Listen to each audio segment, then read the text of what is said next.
Law of मोशनचा आता आपण बघतो एक्सरसाइज. आपण यामध्ये ज्या चॅप्टरच्या एंडला जे क्वेश्चन्स आहेत ते क्वेश्चन सॉल्व्ह करणार आहोत. तर तुम्ही टेक्स्टबुकमध्ये चेक केलं, टोटल 7 क्वेश्चन्स आहे. 7 क्वेश्चन्समध्ये 2 क्वेश्चन न्यूमरिकल फॉर्ममध्ये आहे. ह्या न्यूमरिकल फॉर्ममधल्या क्वेश्चन्समध्ये अजून काही सब क्वेश्चन्स आहे.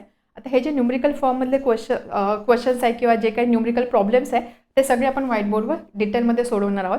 त्यानंतर जे थेरॉटिकल क्वेश्चन्स आहे म्हणजे सायंटिफिक रिझनिंग किंवा त्यानंतर फिल इन द ब्लँक्स वगैरे ह्या गोष्टी आपण इथे डिस्कस करणार आहोत. डिटेलमध्ये डिस्कशन होणार आहे. आणि त्यानंतर या व्हिडिओच्या खाली डिस्क्रिप्शनमध्ये मी या सगळ्या सोल्युशनचे एक PDF त्यामध्ये जॉईन करणार आहेत. ओके, तर तुम्ही हे सगळे जे आपण गोष्टी डिस्कस करणार आहोत थेरॉटिकल क्वेश्चन्सचे त्या सगळ्या तुम्ही त्या PDF मधनं त्याचे सगळे आन्सर डिटेलमध्ये बघू शकता. First question, match the first column with appropriate entries in second and third column and remark the table. तर आपल्याला 3 कॉलम दिलेले आहे. 3 कॉलममध्ये काही एंट्रीज दिलेल्या आहे. कॉलम 1ला आपल्याला कॉलम 2 आणि कॉलम 3 सोबत रिलेट करायचं आहे. तुम्ही टेक्स्टबुक रेफर करू शकता. इव्हन तुम्हाला वरती सुद्धा क्वेश्चन दिसणार आहे. तर बघा आता काय दिलेलं आहे. जर तुम्ही बघितलं 3 एंट्रीज आहे. पहिल्या कॉलममध्ये ॲक्सेलरेशनची इन्फॉर्मेशन आहे. Negative acceleration, positive acceleration, zero acceleration. आणि त्यानंतर ॲक्सेलरेशन डिस्क्राईब करणाऱ्या काही गोष्टी सेकंड कॉलममध्ये दिलेल्या आहे आणि थर्ड कॉलममध्ये एक्झाम्पल्स दिलेले आहेत. तर आपल्याला हे कनेक्ट करायचं आहे. तर बघा फर्स्ट काय दिलेलं आहे. फर्स्ट आहे निगेटिव्ह ॲक्सेलरेशन. निगेटिव्ह ॲक्सेलरेशन असतं change in velocity. Negative acceleration आहे म्हणजेच काय बघा, change in velocity upon time is acceleration. हे आपल्याला माहिती आहे. ही क्वांटिटी निगेटिव्ह केव्हा येणार आहे. टाइम तर नेहमी पॉझिटिव्ह असतो.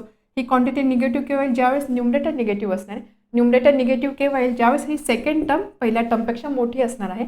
म्हणजेच काय you is greater than V. त्या केसमध्ये हे आन्सर निगेटिव्ह येणार आहे. बरोबर, हे आन्सर निगेटिव्ह येणार आहे म्हणजेच काय इनिशियल वेलॉसिटी फायनल वेलॉसिटीपेक्षा कमी आहे. दॅट मीन्स जर आपण या वर्डच्या फॉर्ममध्ये बघितलं सेकंड कॉलममध्ये तर बघा इनिशियल वेलॉसिटी फायनल वेलॉसिटीपेक्षा कमी आहे म्हणजेच काय वेलॉसिटी काय होते कमी होत जाते. That means velocity of the object decreases. हे असणार आहे याचं answer. Velocity of the object decreases. Velocity of the object decreases हे झालं कॉलम 2. ओके, समजलं. किंवा तुम्ही हे एवढं लक्षात न ठेवता हे तर जस्ट मी तुम्हाला सांगितलं की निगेटिव्ह ॲक्सेलरेशन म्हणजे काय. किंवा तुम्ही असंही कन्सिडर करू शकता निगेटिव्ह आहे म्हणजेच काय कमी. बरोबर, कमी आहे म्हणजे काय आधीची वेलॉसिटी जास्त असणे नंतरच्या वेलॉसिटीपेक्षा म्हणजेच वेलॉसिटी कमी होते. बरोबर. सेकंड आहे पॉझिटिव्ह ॲक्सेलरेशन. एक मिनिट, याचा अजून थर्ड कॉलमशी आपल्याला थर्ड कॉलममध्ये 3 एक्झाम्पल्स दिलेले आहेत त्याच्याशी आपल्याला रिलेट करायचं आहे. निगेटिव्ह ॲक्सेलरेशन वेलॉसिटी कमी होणार आहे म्हणजे वेलॉसिटी कमी होत जाणार आहे. पहिल्या वेलॉसिटीपेक्षा फायनल वेलॉसिटी कमी असणार आहे.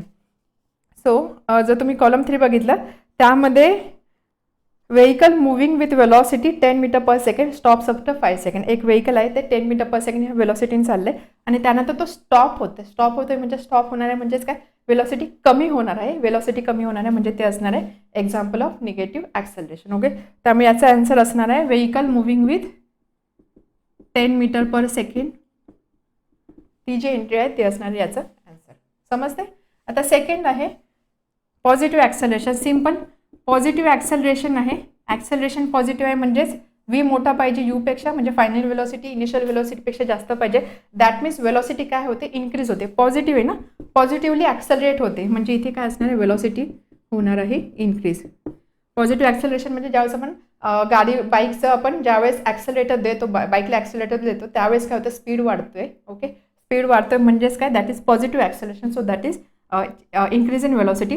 ज्यावेळेस आपण ब्रेक लावतोय त्यावेळेस वेलॉसिटी किंवा स्पीड कमी होते. So that is case of negative acceleration. So यासाठी वेलॉसिटी इन्क्रीज होते त्यामुळे कॉलम 2 मध्ये जे थर्ड एंट्री आहे बघा the velocity of the object increases ते आहे याचा आन्सर. त्यानंतर त्याचं एक्झाम्पल काय असणार आहे पॉझिटिव्ह ॲक्सेलरेशन आहे वेलॉसिटी इन्क्रीज झाली पाहिजे. त्यामुळे जर तुम्ही बघितलं first a car initially at rest reaches a velocity of 50 km/h in 10 second. Initially रेस्टला होती त्यानंतर तिची वेलॉसिटी आहे 50 km/h म्हणजे 0 वेलॉसिटी वाढते म्हणजे दॅट इज पॉझिटिव्ह ॲक्सेलरेशन. त्यामुळे जे कारचे एक्झाम्पल दिलेलं आहे so that is for positive acceleration. Third zero acceleration.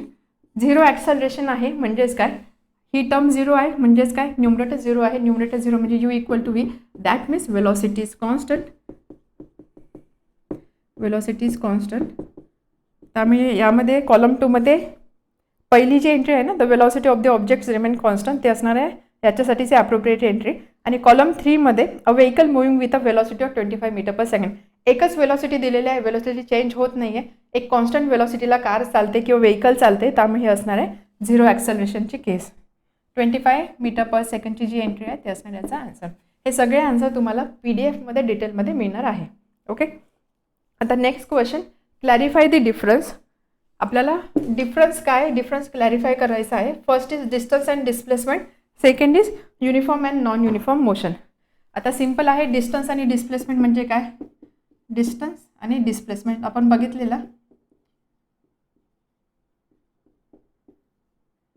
ज्यावेळेस आपण बॉल थ्रो करतोय, ओके, बॉल ह्या पोझिशनपासून ह्या पोझिशनपर्यंत येतं, तर हे जे ॲक्च्युअल पाथ आहे दिस इज डिस्टन्स, आणि बॉलची जर आपण शॅडो चेक केली, शॅडो अशी अशी मूव्ह होते, तर हे जे डिस्टन्स आहे म्हणजे इनिशियल पोझिशन आणि फायनल पोझिशन याच्यामध्ये असणार जे अंतर आहे दॅट इज डिस्प्लेसमेंट. हे आपल्याला माहिती आहे. त्यामुळे फर्स्ट पॉईंट आपण काय लिहू शकतो, फर्स्ट पॉईंट आपण डेफिनेशनच्या फॉर्ममध्ये लिहू शकतो. What is distance, distance is actual path length covered by an object. This is actual path length is distance, माहिती आहे, actual path length.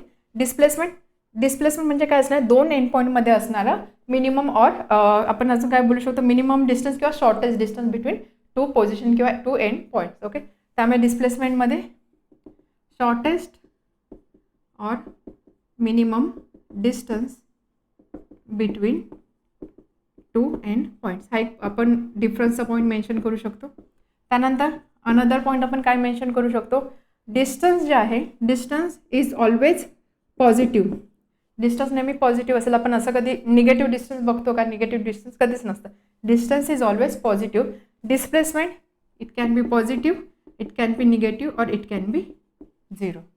Okay, another point, आता या केसमध्ये डिस्टन्स जे आहे ते पॉझिटिव्ह, डिस्टन्स झिरोसुद्धा असू शकतं जर बॉडीची मोशन ऑकर नाही झाली, बॉडी रेस्ट कंडिशनला असेल तर आपण बोलू शकतो की बॉडी जर रेस्ट कंडिशनला आहे, बॉडी मूव्हच होत नाही, त्या केसमध्ये डिस्टन्स झिरो असणार आहे. अदरवाईज डिस्टन्स असणार आहे positive, body is in motion, आणि डिस्प्लेसमेंट असणार आहे पॉझिटिव्ह, निगेटिव्ह और झिरो. ओके, त्यानंतर another distance, distance is scalar and displacement is vector. हे तर आपल्याला माहिती आहे. स्केलर क्वांटिटी म्हणजे ज्याला फक्त मॅग्निट्यूड असतं, वेक्टर म्हणजे ज्याला मॅग्निट्यूड प्लस डायरेक्शन असतं. डिस्प्लेसमेंटला मॅग्निट्यूड पण असतं, डायरेक्शन असतं, त्यामुळे डिस्प्लेसमेंट आहे वेक्टर क्वांटिटी आणि डिस्टन्स असणार आहे scalar quantity. Another point of difference, distance जे आहे, डिस्टन्स नेहमी, distance is always greater than displacement, और that is always distance is always greater than displacement, or you can say distance can be equal to displacement. म्हणजे distance displacement पेक्षा मोठं असणार आहे, जशी ही केस डिस्टन्स डिस्प्लेसमेंट पेक्षा मोठं असू शकतं, किंवा डिस्टन्स इक्वल टू डिस्प्लेसमेंट असू शकतं. डिस्टन्स इक्वल टू डिस्प्लेसमेंट केव्हा असणार आहे, सपोज एका स्ट्रेट लाईनमध्ये मोशन आहे, इथे ए आणि बी या दोन ठिकाणी जायला एकच रस्ता आहे, तो सरळ रस्ता आहे, स्ट्रेट रस्ता आहे, तर ह्या केसमध्ये आपण बोलू शकतो distance is equal to displacement. Okay, या केसमध्ये असणार डिस्टन्स इक्वल टू डिस्प्लेसमेंट. तर distance is always greater than displacement और distance is equal to displacement. असं कधीच होणार नाही की डिस्टन्स जे आहे, डिस्प्लेसमेंट जे आहे, डिस्प्लेसमेंट डिस्टन्सपेक्षा जास्त आहे किंवा डिस्टन्स डिस्प्लेसमेंटपेक्षा कमी आहे, कधीच होणार नाही. समजते, डिस्टन्स जे आहे ते नेहमी डिस्प्लेसमेंटपेक्षा एक तर मोठं असेल किंवा इक्वल टू असेल, बट डिस्टन्स डिस्प्लेसमेंटपेक्षा लहान कधीच नसणार आहे. त्याच पद्धतीने डिस्प्लेसमेंट सोबत आपण काय बोलू शकतो याबद्दल, displacement is always less than distance, डिस्टन्सपेक्षा नेहमी कमीच असणार आहे, जशी ही केस डिस्प्लेसमेंट डिस्टन्सपेक्षा कमी आहे, किंवा displacement can be equal to distance, किंवा डिस्प्लेसमेंट इक्वल टू डिस्टन्स. ह्या केसमध्ये सुद्धा आपण असं बोलू शकतो की डिस्प्लेसमेंट जे आहे ते कधीच डिस्टन्सपेक्षा जास्त असणार नाही आहे. ठीक आहे, समजते. त्यानंतर अजून काय मेन्शन करू शकतो आपण, पाथ लेंथ, डिस्टन्स नेहमी पॉझिटिव्ह असतं, जर मोशन होत असेल, रेस्ट असेल तर ते झिरो असणार आहे त्याच आणि त्यानंतर displacement positive negative zero, scalar vector, त्यानंतर हे रिलेशन आहे. त्यानंतर लास्टला आपण काही एक्झाम्पल देऊ शकतो. एक्झाम्पल तुम्ही काय देऊ शकता, एक सर्क्युलर ट्रॅक आहे. Okay, on a circular track if a person starts from end and ends at a covering distance of 5 kilometre. एक व्यक्ती आहे, तो ए पासून स्टार्ट करतो, एलाच एंड होतोय, आणि त्यानंतर एवढी जी पाथ लेंथ आहे किंवा एवढं जे डिस्टन्स कवर्ड आहे त्यात डिस्टन्स इज 5 किलोमीटर. तर या केसमध्ये डिस्टन्स किती असणार आहे, डिस्टन्स टोटल पाथ लेंथ किती, पाथ कोणता पाथ फॉलो केला त्याची लेंथ काय आहे 5 किलोमीटर. त्यामुळे इथे असणार आहे डिस्टन्स 5 किलोमीटर. आणि डिस्प्लेसमेंट काय असतं, डिस्प्लेसमेंट आपल्याला माहिती आहे, जो मिनिमम डिस्टन्स असतो किंवा मिनिमम किंवा शॉर्टेस्ट पाथ असतो between two end point. Start point आणि एंड पॉईंट याच्यामध्ये असणारे कमीत कमी अंतर. इथे स्टार्ट पॉईंट पण ए आहे, एंड पॉईंट पण एच आहे, त्यामुळे ह्या केसमध्ये डिस्प्लेसमेंट किती असणार आहे 0 किलोमीटर. तर हे होतं डिस्टन्स आणि डिस्प्लेसमेंटचा डिफरन्स. याचा आन्सर तुम्हाला PDF मध्ये कॉलमच्या फॉर्ममध्ये मिळणार आहे. आता नेक्स्ट बघूया आपण uniform and non uniform motion.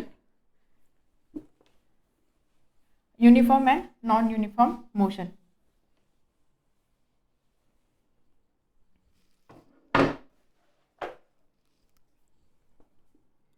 Uniform motion आणि non uniform motion.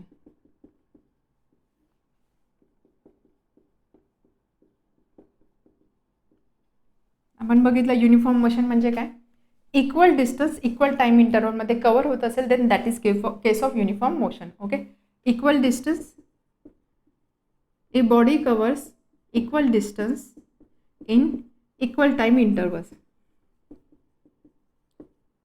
Then it is said to be uniform motion.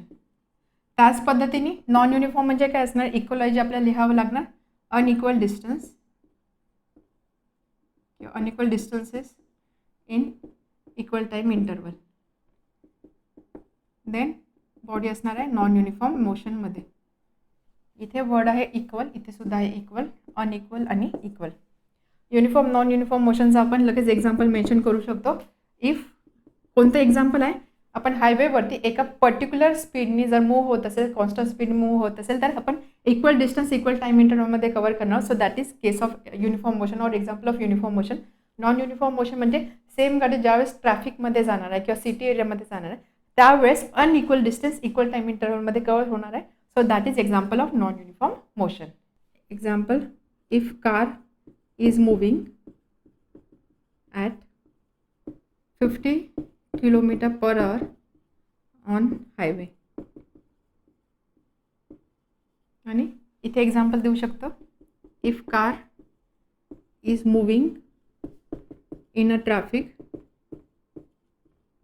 एक कार ट्रॅफिकमध्ये मूव्ह होते, तिचं स्पीड कमी होते किंवा जास्त होते, स्पीडिंग अप और स्लोईंग डाऊन, म्हणजे स्पीड वाढतोय किंवा ती स्लो डाऊन होते. हे झालं एक्झाम्पल. एक्झाम्पल ॲक्च्युली तुम्ही एंडला लिहा, आधी आपण काय पॉईंट ऑफ डिफरन्सेस आहे ते बघूया. अजून यामध्ये आपण काय लिहू शकतो, युनिफॉर्म मोशन आहे, स्पीड कॉन्स्टंट आहे, correct, speed is constant.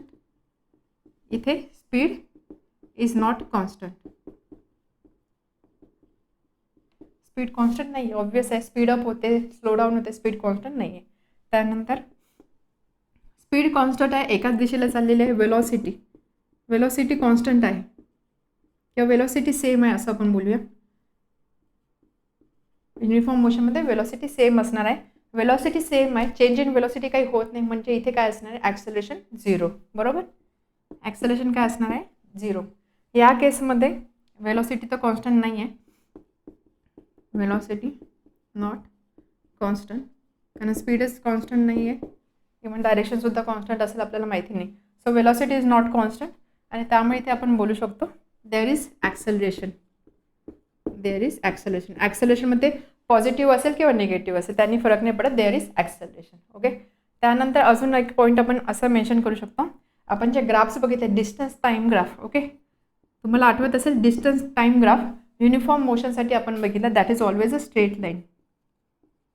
Straight line का असणार आहे, कारण आपण बघितलं थेअरीमध्ये इक्वल टाईम इंटरवलमध्ये इक्वल डिस्टन्स कव्हर होते, त्यामुळे हे जे पॉईंट्स आहेत ते आपल्याला अशा पद्धतीने मिळतील की this will be a straight line.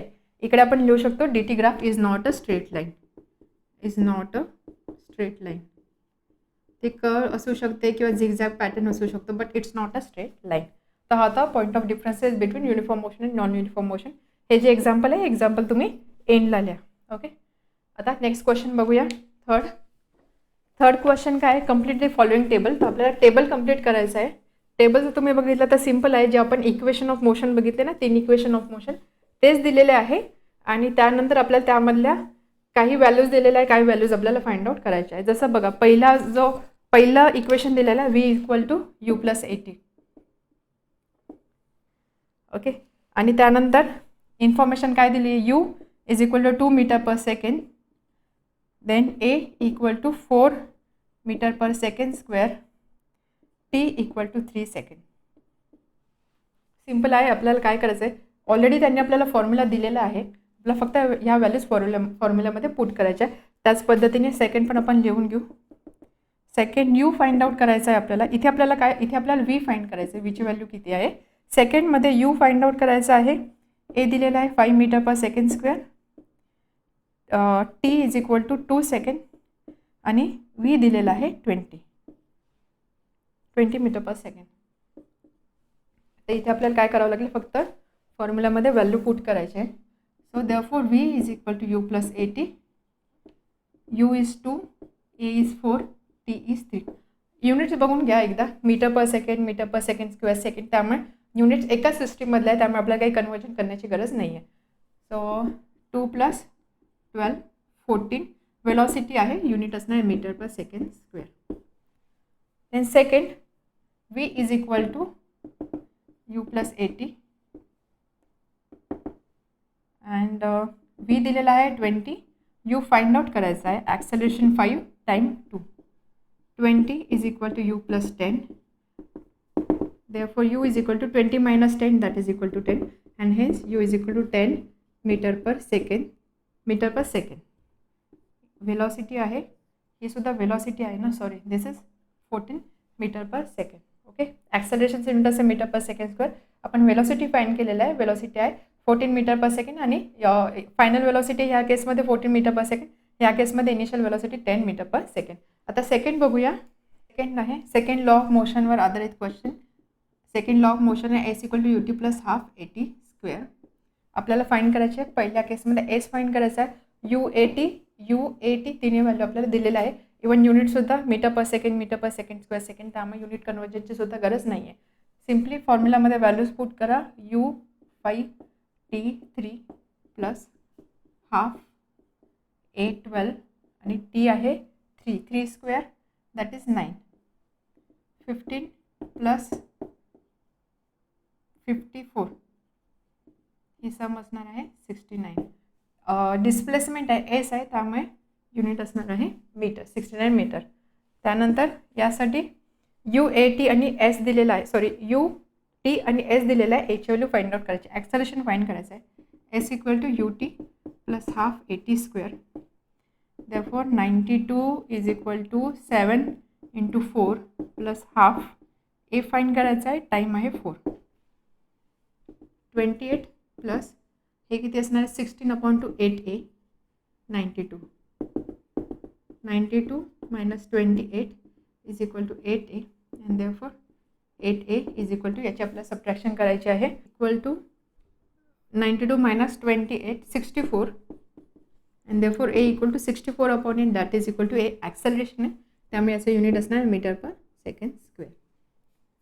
Now next question. आता 2 इक्वेशनवरती झालं, आता थर्ड इक्वेशन राहिलं, त्यावर आधारित question. Third equation of motion आहे V square is equal to you square plus 2AS. तर आपल्याला दिलेला आहे values. First U equal to 4 metre per second, acceleration is 3 metre per second square. एसची व्हॅल्यू फाइंड आउट करायची आहे आणि त्यानंतर व्हीची व्हॅल्यू आपल्याला दिलेली आहे 8. ओके, इथे V square equal to you square plus twice S असं लिहिलेलं आहे, खाली 8 ही व्हॅल्यू दिलेली आहे, but 8 is not V square. 8 ही व्हॅल्यू व्हीची दिलेली आहे.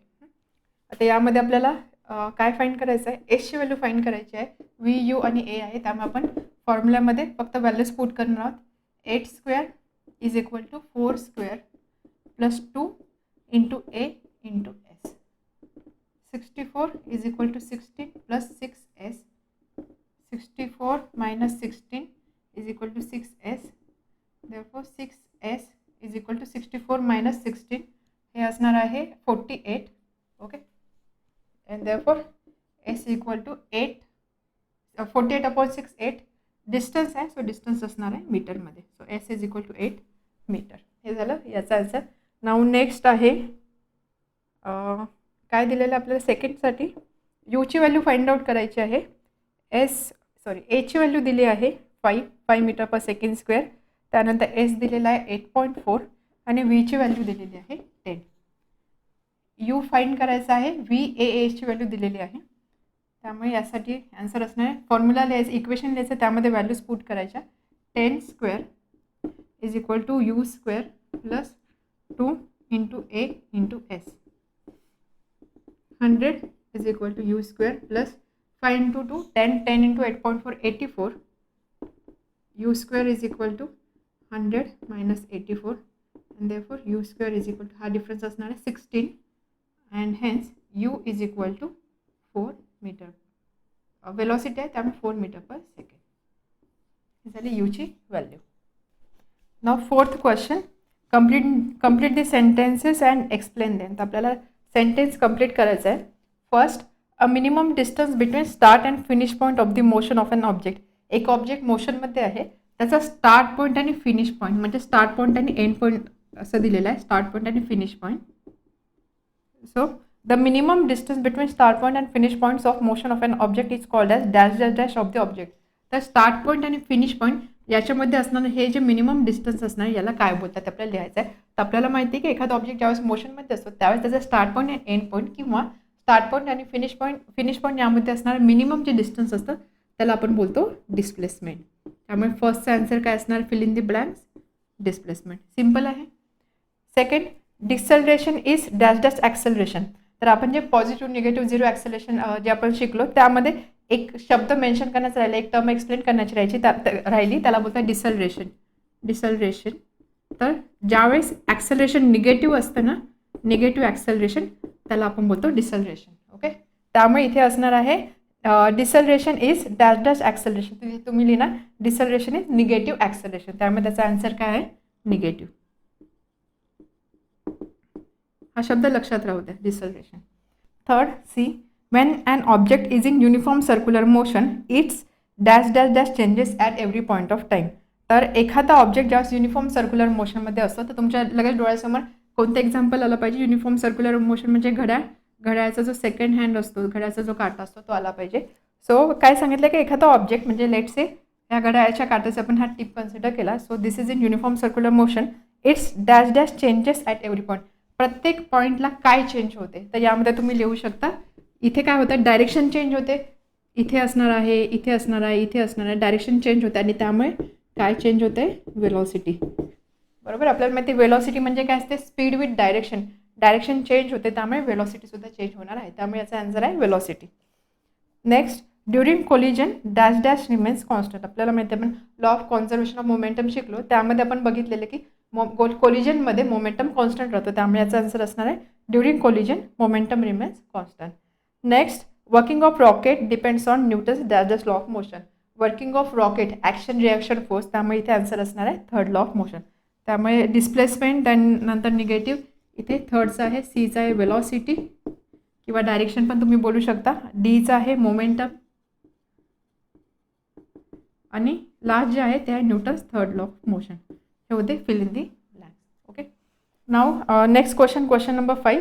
क्वेश्चन नंबर 5 आहे गिव्ह सायंटिफिक रिझन्स. तर आपल्याला काही रिझन्स द्यायचे आहे. त्यामध्ये फर्स्ट दिलेलं आहे when an object falls freely to the ground its acceleration is uniform. ज्यावेळेस एखादा ऑब्जेक्ट फ्रीली फॉल होतं ग्राउंडवर, याला आपण फ्री फॉल बोलू शकतो. फॉर एक्झाम्पल एखादं फळ झाडावरून खाली पडतं फॉर एक्झाम्पल. ओके. तर त्या केसमध्ये त्या फळावरती किंवा त्या ऑब्जेक्टवरती कोणता फोर्स ॲक्ट होत असतो, दॅट इज ग्रॅव्हिटेशनल फोर्स. आपल्याला हे माहिती आहे.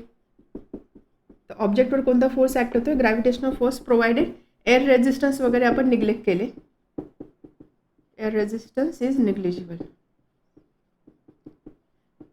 आता हा जो ग्रॅव्हिटेशनल फोर्स असतो हा फोर्स काय करतो, जो ऑब्जेक्ट खाली पडतो त्याला तो डाऊनवर्ड पुल करतो, खाली तो खेचतो, खाली खेचण्याचा प्रयत्न करतो.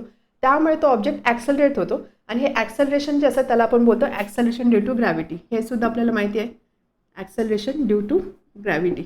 आणि हे जे ॲक्सेलरेशन ड्यू टू ग्रॅव्हिटी असतं त्याला आपण डिनोट करतो स्मॉल जी या लेटरने. तर ही जी व्हॅल्यू असते ही व्हॅल्यू आपण कन्सिडर करतो 9.8 metre per second square near earth surface. अर्थच्या सरफेसजवळ आपण ही व्हॅल्यू कन्सिडर करतो 9.8 मीटर पर सेकंड स्क्वेअर. आता ही जी ग्रॅव्हिटेशनल ॲक्सेलरेशनची व्हॅल्यू आहे ही व्हॅल्यू कॉन्स्टंट राहते. ओके.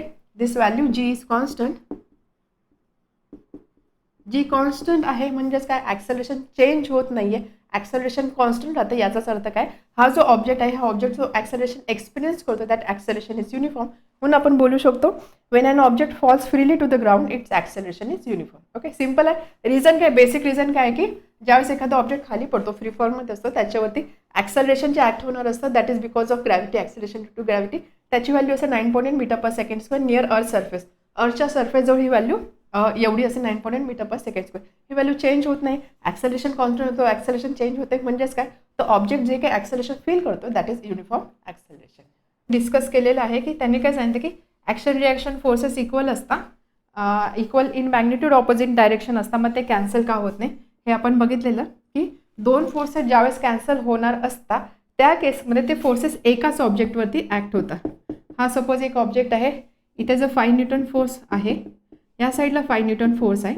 ह्या केसमध्ये हा फोर्स कॅन्सल आउट होणार आहे. ओके, +5 -5 कॅन्सल आउट होणार आहे. ज्यावेळेस आपण ॲक्शन रिॲक्शन फोर्सचा विचार करतो, ॲक्शन रिॲक्शन फोर्स हे नेहमी दोन डिफरंट ऑब्जेक्टवरती ॲक्ट होत असतात. फॉर एक्झाम्पल, जर मी ह्या बॉलला पुश केलं तर माझ्या साईडनी ही एक ॲक्शन फोर्स असणार आहे आणि वॉलच्या साईडनी जो फोर्स अप्लाय होणार आहे तो असणार रिॲक्शन फोर्स. म्हणजे इथे फोर्सेस दोन ऑब्जेक्ट्सवरती, एक तर माझ्या हातावरती आहे आणि दुसरा फोर्स वर्क होतोय व्हाईट बोर्ड किंवा वॉलवरती. त्यामुळे इथे काय दोन different object. So action reaction forces they work on two different objects and therefore they do not cancel each other. तर यामध्ये तुम्ही असं लिहू शकता की दोन फोर्सेस एकमेकांना केव्हा कॅन्सल करतात. Two forces cancel each other when they act on a same body, but in case of action reaction forces this forces act on different bodies. दोन डिफरंट बॉडीवरती ते ॲक्ट होतात. त्यामुळे हे फोर्सेस जे हे forces equal in magnitude opposite in direction असले तरी कॅन्सल आउट करत नाही. Okay, now next, it is easier to stop tennis ball as compare to cricket ball when both are travelling with same velocity. दोन ball आहे, एक क्रिकेटचा ball आहे, एक टेनिसचा बॉल आहे, दोघांची वेलोसिटी सारखी आहे. मग या केसमध्ये आपल्याला जो टेनिसचा बॉल आहे तो टेनिसचा बॉल स्टॉप करणे इझी का जातं. आता इथे बघा काय सांगितलं आहे, टेनिस बॉल आणि क्रिकेट बॉल आहे. आता आपल्याला माहिती आहे की टेनिस बॉल आणि क्रिकेट बॉल यामध्ये जड बॉल कोणता असणार आहे, क्रिकेटचा असणार आहे. म्हणजे इथे मास जास्त असणार आहे, इथे मास कमी असणार आहे. Mass is less, mass is more. Okay, आता आणि अजून कंडिशन काय दिलेली की दोघं एकाच वेलॉसिटीने मूव्ह होत आहे. तर इथे कोणती टर्म येते, कोणती कन्सेप्ट येते, मोमेंटमची. Momentum is product of mass and velocity. Okay, यामध्ये वेलॉसिटी तर कॉन्स्टंट आहे, momentum is equal to mass into velocity. Velocity तर कॉन्स्टंट आहे म्हणजे मोमेंटम कशावर अवलंबून आहे, ह्या केससाठी मोमेंटम अवलंबून आहे फक्त मासेसवरती. ज्याचा मास जास्त असणार त्याचा मोमेंटम जास्त, ज्याचं मास कमी असणार त्याचं मोमेंटम कमी. तर ह्या केसमध्ये मोमेंटम कशाचं जास्त असणार आहे, क्रिकेटच्या बॉलचं मोमेंटम जास्त असणार आहे. Momentum is more for cricket ball. ज्या ऑब्जेक्ट थांबवण्यासाठी जो फोर्स असेल तो फोर्ससुद्धा जास्त असणार आहे, बरोबर. त्यामुळे क्रिकेट बॉल थांबवण्यासाठी लागणारा फोर्स जास्त असणार आहे, टेनिस बॉल थांबवण्यासाठी लागणारा फोर्स कमी असणार आहे. म्हणजे ऑब्व्हियसली टेनिस बॉल थांबवणं आपल्याला इझी जाणार आहे. म्हणून दिलेलं आहे, it is easier to stop tennis ball as compare to cricket ball when they both are travelling with same speed. Speed same आहे. हे कशावर, मोमेंटम कशावर डिपेंडंट आहे, ह्या केसमध्ये मासेसवरती. ज्याचं मास जास्त त्याचं मोमेंटम जास्त, ज्याचं मोमेंटम जास्त ती गोष्ट थांबवण्यासाठी आपल्याला लागणारा फोर्ससुद्धा जास्त असणार आहे. त्यामुळे ही केस इझी आहे. ह्या केसमध्ये टेनिस बॉल थांबवणं किंवा टेनिस बॉल थांबवणं इझी जाणार आहे. क्लिअर आहे. मोमेंटमची कन्सेप्ट इथे आपल्याला यूज करायची. Next question, the velocity of an object at rest is consider to be uniform. Question आहे, एखादा ऑब्जेक्ट रेस्टमध्ये असेल त्याची वेलॉसिटी युनिफॉर्म कन्सिडर केल्या जाते, याचं आपल्याला रिझन द्यायचं आहे. आता या क्वेश्चनमध्ये ना थोडंसं मॉडिफिकेशन आपण करू शकतो. Velocity of an object at rest is consider to be uniformly zero असं आपण बोलू शकतो. युनिफॉर्मली झिरो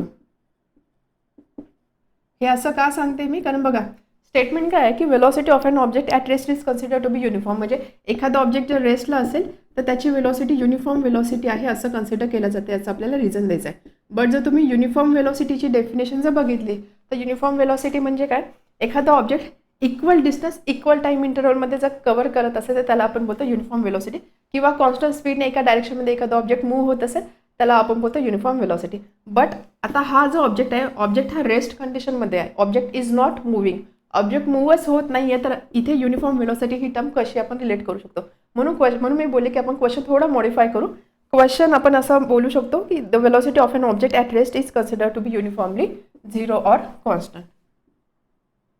समजते हे का सांगते, कारण बघा त्यांनी सांगितले की युनिफॉर्म वेलॉसिटी आहे, एखादा ऑब्जेक्ट रेस्टमध्ये असेल तर त्याची वेलॉसिटी युनिफॉर्म आहे, याचं रिझन विचारलं. बट युनिफॉर्म वेलॉसिटी आपण केव्हा बोलतो, ज्यावेळेस ऑब्जेक्ट मोशनमध्ये असेल, रेस्ट कंडिशनमध्ये आहे, ऑब्जेक्ट मूव्हच होत नाही, तर त्याची वेलॉसिटी आपण युनिफॉर्म कशी कन्सिडर करू शकतो. म्हणून क्वेश्चन आपण असं मॉडिफाय करू शकतो, एखादा ऑब्जेक्ट जर रेस्टमध्ये असेल तर त्याची वेलॉसिटी आपण युनिफॉर्मली झिरो किंवा कॉन्स्टंट आहे, हे आपल्याला याचं आपल्याला रिझनिंग द्यायचं आहे.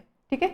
आता सिम्पल आहे, एखादा ऑब्जेक्ट रेस्टमध्ये आहे, रेस्ट कंडिशनमध्ये आहे, याचाच अर्थ काय, ऑब्जेक्ट मूव्ह होत नाही, object is not in motion, object is not in motion, object मोशनमध्ये नाही आहे, याचाच अर्थ काय, त्याचा स्पीडसुद्धा चेंज होत नाही आहे, स्पीड नॉट चेंजिंग, स्पीडसुद्धा ऑब्जेक्ट मोशनमध्येच नाही आहे, स्पीडसुद्धा चेंज होत नाही, त्याची डायरेक्शनसुद्धा चेंज होत नाही आहे, स्पीड आणि डायरेक्शन दोन्ही चेंज होत नाही, म्हणजेच काय, त्याची velocity is not changing, velocity change होत नाही आहे, वेलॉसिटी आहे 0, याचाच अर्थ काय, ऑब्जेक्ट जो आहे तो आहे ॲट युनिफॉर्मली 0 वेलॉसिटी. सिम्पल आहे, समजते ना. रेस्ट आहे म्हणजे काय, वेलॉसिटी 0 आहे, वेलॉसिटी 0 आहे म्हणजे वेलॉसिटी कॉन्स्टंट आहे, म्हणून आपण असं बोलू शकतो की जो ऑब्जेक्ट रेस्टला असतो त्याची वेलॉसिटी नेहमी कॉन्स्टंट असते किंवा युनिफॉर्मली 0 असते. ओके, क्लिअर आहे. आता next question 6th, take 5 example from your surroundings and give explanation based on Newton's law of motion. तर आपल्याला सांगितलं की न्यूटन्स लॉ ऑफ मोशन जे आपण 3 बघितले त्यावर आधारित तुमच्या सराउंडिंगमध्ये तुमच्या आजूबाजूला घडणाऱ्या ज्या गोष्टी असतात त्या गोष्टी तुम्ही एक्झाम्पल म्हणून मेन्शन करू शकता, कोणतेही 5. त्यांनी असं काही स्पेसिफिकली मेन्शन नाही केलं कोणत्या लॉवर आधारित कोणते एक्झाम्पल द्यायचं, तर तिन्ही लॉवर आधारित कोणतेही 5 एक्झाम्पल तुम्ही इथे देऊ शकता. कोणते एक्झाम्पल आपण घेऊ शकतो. फर्स्ट आपण एक एक्झाम्पल घेऊ शकतो मुव्हिंग बसचं, जे आपण बऱ्याचदा डिस्कस केलं आहे. ज्यावेळेस बस थांबते, ब्रेक लागतो, त्यावेळेस आपली बॉडी पुढे जाते, किंवा बस जर अचानक ॲक्सलेट झाली, रेस्ट कंडिशनमधून ॲक्सलेट झाली, त्या केसमध्ये आपली बॉडी मागे जाते. हे एक एक्झाम्पल तुम्ही देऊ शकता फर्स्ट लॉ ऑफ मोशनवरती, राईट, लॉ ऑफ इनर्शिया. त्यानंतर अनदर एक्झाम्पल तुम्ही देऊ शकता. सेकंड लॉ ऑफ मोशनचं एक्झाम्पल घेऊ आपण, फुटबॉल, किकिंग फुटबॉल. ज्यावेळेस तुम्ही जास्त फोर्सने तो फुटबॉल किक करणार तेवढा जास्त तो ॲक्सलेट होणार आहे. So this is second law, हे आहे सेकंड लॉवर बेस्ड असणारं एक्झाम्पल. थर्ड लॉचं आपण एक्झाम्पल देऊ शकतो रॉकेट, करेक्ट. रॉकेटचं वर्किंग प्रिन्सिपल जे आहे ते आपण थर्ड लॉचं एक्झाम्पल देऊन एक्सप्लेन करू शकतो. त्यानंतर अजून कोणतं घेऊ शकतो आपण एक्झाम्पल, स्विमरचं एक्झाम्पल घेऊ शकतो आपण. स्विमरचं एक्झाम्पल, ज्यावेळेस एखादा पर्सन स्विम करतो किंवा स्विमर जो असतो तो ज्यावेळेस स्विम करतो त्यावेळेस तो पाणी आपल्या हाताने मागे लोटतो, बॅकवर्ड डिरेक्शनमध्ये पाणी लोटतो, आणि ते जे पाणी आहे ते पाणी बॉडीला पुढे किंवा त्या स्विमरला पुढे पुश करतं. So this is again third law, that is action reaction फोर्सचा हा लॉ आहे. ओके, अजून कोणतं एक्झाम्पल घेऊ शकतो आपण, मुव्हिंग बस, किकिंग फुटबॉल, रॉकेट, स्विमर. अजून थर्ड लॉचं एक्झाम्पल 2 झाली. आता आपण फर्स्ट किंवा सेकंड लॉचं घेऊ. फर्स्ट लॉचं आपण बॉलरचं एक्झाम्पल घेऊ शकतो. ओके, ज्यावेळेस बॉलर बॉलिंग टाकतो त्या केसमध्ये तो लगेच तिथेच इमिडिएटली थांबत नाही, तो थोडंसं डिस्टन्स पुढे ट्रॅव्हल करतो. So this is according to first law. तर तसे तुम्ही कोणतेही 5 एक्झाम्पल इथे मेन्शन करू शकता.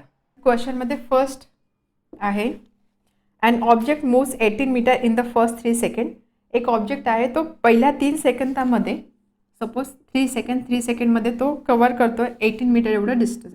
Okay, in next 3 second 22 metre, in next 3 सेकंडमध्ये तो करतो 22 मीटर. आणि त्यानंतर 14 metres in last 3 second, what is the average speed. आणि त्यानंतर 14 मीटर नेक्स्ट 3 सेकंडमध्ये मूव्ह करतो, तर आपल्याला फाइंड आउट करायचं आहे ॲव्हरेज स्पीड. सिम्पल क्वेश्चन आहे, डिस्टन्सेस दिलेले आहे, किती टाईम इंटरव्हल ते दिलेलं, आपल्याला फाइंड करायचं आहे ॲव्हरेज स्पीड. तर सगळ्यात आधी given object covers 18 metre in first 3 seconds. तर आपण काय करूया, याला डिस्टन्स आणि टाईमने डिनोट करूया. सो याला आपण बोलू S1 is equal to 18 metre, T1 is equal to 3 second. त्याच पद्धतीने S2 हे तुम्ही अगेन लिहा, object cover this much distance this much time. So S2 equal to 22 metre, T2 is equal to 3 second. त्याच पद्धतीने third condition S3 is equal to 14 metre आणि time दिलेला आहे 3 सेकंडचा. आपल्याला फाइंड करायचं आहे ॲव्हरेज स्पीड. तर ॲव्हरेज स्पीड म्हणजे काय, आपल्याला स्पीडचा ॲव्हरेज घ्यायचा आहे, त्यामुळे तो किती असणार आहे, ॲव्हरेज स्पीड म्हणजे distance upon time, right. So total distance travelled upon total time taken. Simple आहे, total distance travel upon total time taken. तर टोटल डिस्टन्स किती असणार आहे, S1 plus S2 plus S3 upon T1 plus T2 plus T3. Okay, and therefore average speed बघा simple आहे. 3 speed 3 time दिलेले आहे आणि 3 डिस्टन्सेस आहे. ॲव्हरेज स्पीड आहे. ॲव्हरेज म्हणजे काय, total distance upon total time. Total distance म्हणजे this divided by total time. Simple आहे. So average speed equal to 18 + 22 + 14 divided by 3 + 3 + 3 9. ही सम किती येणार आहे, 40 + 14 दॅट इज 54. 6 स्पीड आहे आणि त्यानंतर इथे मीटर आणि सेकंड आहे, त्यामुळे स्पीडची युनिट काय असणार आहे, distance upon time metre per second. So average speed of the object is 6 metre per second. समजलं, सिंपल होता. Now next question.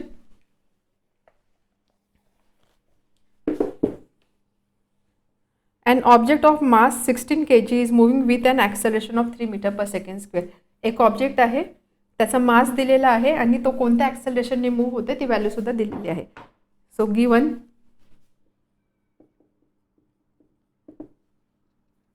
Mass of the object is 16 kg. So mass आपण कशाने डिनोट करतो, स्मॉल एमनी. m इक्वल to 16 kg is moving with an acceleration of 3 meter per second square. Acceleration आहे small a, 3 meter per second square. Calculate the applied force. तर आपल्याला इथे force find out करायचा आहे. टू फाइंड काय करायचं आपल्याला, फोर्स आपण कशाने दाखवतो, कॅपिटल Fने. If the same force is applied on an object of mass 24 kg. आता आपल्याला काय सांगितलं, ह्या केसवरून आपल्याला फोर्स फाइंड करायचा आहे. ही जी फोर्सची व्हॅल्यू आहे, सपोज हा सेम फोर्स एका दुसऱ्या ऑब्जेक्टला अप्लाय केला की ज्याचा मास आहे 24 kg. तर आपण याला काय बोलू, याला M1 बोलू. 2 मासेस दिले त्यामुळे याला M1 बोलू. M2 दिलेला आहे आपल्याला 24 kg. आणि ह्या केसमध्ये आपल्याला फाइंड करायचं आहे ॲक्सेलरेशन किती आहे. याला आपण A1 बोलू. तर आपल्याला फाइंड आउट करायचं आहे A2 किती आहे. समजलं, 2 क्वांटिटीज फाइंड करायच्या आहे. पहिल्या कंडिशन म्हणून F मिळणार आहे, त्यानंतर Fचा यूज करून आपल्याला ॲक्सेलरेशन फाइंड करायचं आहे for second case. Okay, simple question आहे. तर यामध्ये जर तुम्ही बघितलं, F फाइंड करायचं आहे, मास आहे, ॲक्सेलरेशन आहे, त्यामुळे आपण न्यूटन सेकंड लॉचा यूज करून या केसमध्ये आपण फोर्स फाइंड आउट करू शकतो. So according to Newton second law of motion,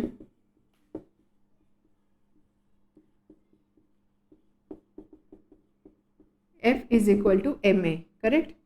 and therefore F equal to, पहिल्या केससाठी मास आहे M1, ॲक्सेलरेशन आहे A1.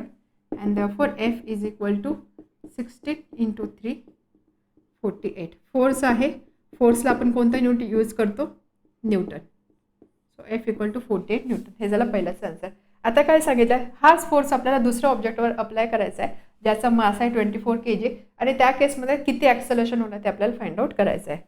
So therefore F is equal to M2A2. Since F equal to M2A2, therefore F आहे 48 is equal to M2 24 into A2. Therefore A2 is equal to 48 upon 24. A2 is equal to 2. Acceleration आहे त्यामुळे असं unit असणार metre per second square. समजलं. तर यामध्ये तुम्ही एका लाईनमध्ये आन्सर लिहू शकता एंडला. Applied force is 48 newton and acceleration for second object will be 2 metre per second square. Okay. A bullet having mass of 10 gram and moving with speed of 1.5 meter per second penetrates a thick wooden plank of mass 90 gram.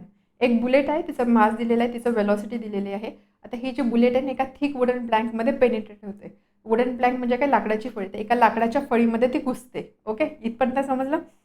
Now the plank was initially at rest. Plank जी आहे ती initially rest कंडिशनमध्ये होती. The bullets gets embedded into the plank and both move together. तर काय होतं, ज्यावेळेस ती गोळी त्या प्लँकमध्ये जाते त्यानंतर ती गोळी त्या प्लँकमध्येच अडकून राहते आणि त्यानंतर ती प्लँक आणि गोळी ते दोघं एकत्र मूव्ह होत आहे. समजतं, सिनेरिओ समजतं. एक लाकडाची फळी होती, त्याच्यामध्ये गोळी घुसली आहे आणि त्यानंतर गोळी घुसल्यानंतर काय होतं, ती गोळी जी आहे, बंदुकीची जी गोळी आहे, ती गोळी आणि जे प्लँक आहे किंवा जी फळी आहे ते एकत्र मूव्ह होत आहे, टुगेदर मूव्ह होत आहे. Determine their velocity. तर आपल्याला त्यांची कंबाईन वेलॉसिटी म्हणजे दोन्ही एकाच स्पीडनी किंवा एकाच वेलॉसिटीने मूव्ह होत आहे, ही वेलॉसिटी किती आहे ते आपल्याला फाइंड आउट करायचं आहे. समजला क्वेश्चन. बुलेट आणि प्लँक अशा 2 गोष्टी आहे.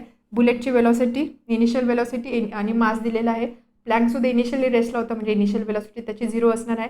त्यानंतर ज्यावेळेस इंटरॅक्शन होणार आहे 2 ऑब्जेक्टचं म्हणजे बुलेट आणि फळी या दोघांचं ज्यावेळेस इंटरॅक्शन होणार आहे त्याच्यानंतरची फायनल वेलॉसिटी त्यांची दिलेली आपल्याला फाइंड आउट करायची आणि दोघांसाठी फायनल वेलॉसिटी सारखीच असणार आहे कारण दोघे एकत्रच मूव्ह होत आहे. ओके, त्यामुळे गिवन आपण आधी मेन्शन करूया what is given for bullet. Mass m1 that is equal to 10 gram, velocity 1.5 metre per second. Okay, त्यानंतर फॉर प्लँक, वुडन प्लँक, त्यासाठी मास दिलेला आहे, त्याला आपण m2 बोलूया. मास इज 90 ग्रॅम आणि वेलॉसिटी ही इनिशियल वेलॉसिटी आहे त्यामुळे याला u1 बोलू आपण आणि वेलॉसिटीला बोलू u2. इनिशियली रेस्ट कंडिशनला होते त्यामुळे हे किती असणार आहे 0. इथे रिझन देऊ शकता plank is at rest condition. Okay, to find आपल्याला फाइंड काय करायचं आहे ज्यावेळेस या दोघांचं इंटरॅक्शन होतं त्यानंतरची त्यांची velocity. To find final velocity of bullet and plank together. तर त्याला आपण बोलूया v. ओके, आता तुमच्या लगेच लक्षात येईल मास आहे, इनिशियल वेलॉसिटी आहे, फायनल वेलॉसिटी फाइंड करायची म्हणजे इथे आपल्याला यूज करायचं आहे law of conservation of momentum. By law of conservation of momentum आपण काय लिहू शकतो, इनिशियल मोमेंटम किंवा initial combined momentum is equal to final combined momentum. Momentum म्हणजे mass into velocity. Initial momentum म्हणजे बुलेटचा इनिशियल मोमेंटम प्लस वुडन प्लँकचं initial momentum.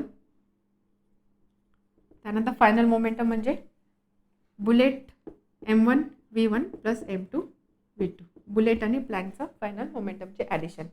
आता यामध्ये आपण असं करू शकतो m1 v plus m2 v कारण इथे काय होतं आहे दोघंही एकाच वेलॉसिटीने मूव्ह होत आहे म्हणून त्याला आपण रिप्लेस करतो आहे v1 v2ला v ने. Okay, m1 u1 plus m2 u2. आता इथे जर तुम्ही बघितलं मीटर पर सेकंडमध्ये वेलॉसिटी आहे बट मासेस जे आहे मासेस ग्रॅममध्ये दिलेले आहे. ओके, ग्रॅममध्ये आहे म्हणजे इथे त्याने सीजी सिस्टम फॉलो केलेली आहे. आपल्याला युनिट एकाच सिस्टीममध्ये पाहिजे असतात तर इथे मीटर पर सेकंडमध्ये त्यामुळे याला आपल्याला कन्वर्ट करावं लागणार आहे के जीमध्ये. आपल्याला माहिती 1 kg म्हणजे किती असतं 1000 ग्रॅम राईट. त्यामुळे ह्या ग्रॅमला आपल्याला ज्यावेळेस के जीमध्ये कन्वर्ट करायचं आहे तर आपल्याला याला डिवाइड करावं लागणार आहे 1000ने. 1/100 म्हणजे किती 0.01 आणि हे युनिट असणार आहे के जी. त्याच पद्धतीने या केसमध्ये सुद्धा 90 ग्रॅम दिलेला आहे त्याला आपल्याला के जीमध्ये कन्वर्ट करायचं आहे. So this is 0.09 kg. Understood. Okay, आता ह्या व्हॅल्यूज आपल्याला इथे पुट करायच्या. So 0.01 multiplied by u1, u1 is 1.5 plus mass 2 0.09. त्यानंतर इनिशियल वेलॉसिटी होते 0, रेस्टला होते ना त्यामुळे ही व्हॅल्यू तर 0च असणार आहे. इज इक्वल टू इथे आपण काय करू शकतो v कॉमन घेऊ शकतो. vची व्हॅल्यू आपल्याला फाइंड करायची m1 प्लस m2 म्हणजे 0.01 प्लस 0.09. आता फक्त कॅल्क्युलेशन करायचे आपल्याला.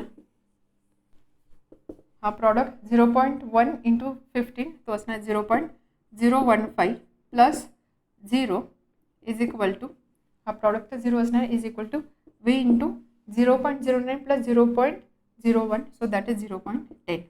इथे जर प्रॉडक्टमध्ये फाइंड मल्टिप्लिकेशन करताना जर तुमचं कन्फ्युजन होत असेल तर सिम्पल पेपरच्या साईडला हे एकदा कॅल्क्युलेशन करून बघायचं. 0.0 इंटू 1.5 ना म्हणजे काय असणार आहे 1/100 multiplied by 15/10. Numerator 15 denominator 1000. 15 1 2 3 zeros आहे ना सो दिस इज 0.01. त्याच पद्धतीने ही ॲडिशन असणार आहे 0.01 प्लस 0.09 सो हे असणार आहे 10 0.10. Okay, and therefore 0.01 is equal to v multiplied by 0.10. आपल्याला vची व्हॅल्यू फाइंड करायची आहे त्यामुळे आपण हा 0.10 लेफ्ट साईडला शिफ्ट करूया. Therefore v is equal to 10 0.15 1212 sorry this is 1.5. आता 1.5 अपॉन 10 म्हणजे किती असणार 0.15 metre per second. This is velocity. तर इथे एका लाईनमध्ये तुम्ही नंतर लिहू शकता therefore velocity of bullet and plank together is 0.15 metre per second. Okay, समजलं, सिम्पल आहे. Law of conservation of momentum आपण इथे यूज केलेला आहे. Now next, a person swims 100 metre in the first 40 second, 80 metre in next 40 second and 45 metre in last 20 second. What is their average speed. Again जसं first question होता average स्पीडचा त्याच टाईपचा question दिलेला आहे. एक स्विमर आहे आणि त्यानंतर त्याने किती टाईम इंटरवलमध्ये किती डिस्टन्स कव्हर केलं ते आपल्याला सांगितलं आहे आणि आपल्याला त्याचा ॲव्हरेज स्पीड फाइंड आउट करायचा आहे. सो इथे आपण लिहू शकतो S1 और D1 is equal to 100 metre in first 40 second, त्यामुळे T1 असणार आहे 40 सेकंड. ओके, त्यानंतर 80 मीटर इन नेक्स्ट 40 सेकंड, त्यामुळे S2 असणार आहे 80 मीटर आणि त्याचा करस्पॉन्डिंग टाईम किती दिलेला आहे 40 सेकंड. आणि त्यानंतर 45 metre in last 10 second, 45 metre in last 10 second. तर आपल्याला दिस इज गिवन, आपल्याला काय फाइंड करायचं आहे ॲव्हरेज स्पीड. ॲव्हरेज स्पीड 20 आहे third time. Solution average speed is equal to total distance travelled upon total time taken, right. Distance travel म्हणजे काय असणार आहे S1 plus S2 plus S3 divided by T1 plus T2 plus T3. आपल्याला फक्त distances आणि टाईमचे सम करायचे आहे. 100 plus 80 plus 45 divided by 40 plus 40 plus 20. Denominator किती असणार आहे 100 आणि न्यूमरेटर असणार आहे 180 प्लस 45 म्हणजे 225. 225 अपॉन 100 म्हणजे 2.25. आपण फाइंड करतोय ॲव्हरेज स्पीड. स्पीड आहे म्हणजे युनिट असणार मीटर पर सेकंड. त्यामुळे एका लाईनमध्ये आपण आन्सर लिहू शकतो. Therefore average speed of the swimmer और average speed of the person is 2.25 metre per second.